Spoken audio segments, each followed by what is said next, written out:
Hello കൂട്ടുകാരെ, ഇന്ന് ഞാൻ നിങ്ങളുടെ മുന്നിൽ ഒരു ചെറിയൊരു കാര്യം ഷെയർ ചെയ്യാനാണ് വന്നത്. അതായത് നമ്മളെ ഈ ഗ്രീൻ ആയിട്ടുള്ള നല്ല ഗ്രാസ് പോലെയുള്ള ഗ്രീൻ ഗ്രാസ്, നല്ല എന്താ പറയുക, കാണാനൊക്കെ എന്ത് നല്ല മനോഹരമാണല്ലേ. ഇതെന്താണെന്ന് വെച്ചാൽ, ഇത് ഒരു ദിവസം മുഴുവനായിട്ട് ഗോതമ്പ് വെള്ളത്തിൽ കുതിർത്ത് വെക്കുക. എന്നിട്ടത് ഒരു ഇതുപോലെയുള്ള അരിപ്പയില്ലേ, ആ അടി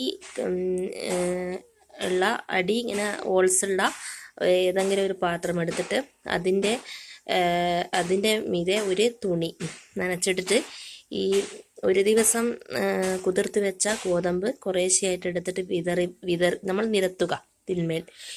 അപ്പോൾ എന്നിട്ട് അത് 2 നേരമായിട്ട് നമ്മൾ വെള്ളം തളിച്ചു കൊടുക്കുക.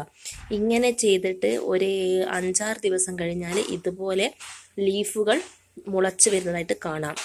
ഇങ്ങനെ ഒരു ഏകദേശം ഇത്ര നീളത്തിലൊക്കെ ഇത് വന്നാൽ ഇത് കട്ട് ചെയ്തിട്ടോ അല്ലെങ്കിൽ ഇതിങ്ങനെ അപ്പാട് എടുത്തിട്ടോ നമ്മൾ കോഴികൾക്ക്, മുട്ടയിടുന്ന കോഴികൾക്ക് കൊടുത്താൽ അവർക്കിത് നല്ലൊരു ഗുണമുള്ള ഒരു സാധനമാണ്.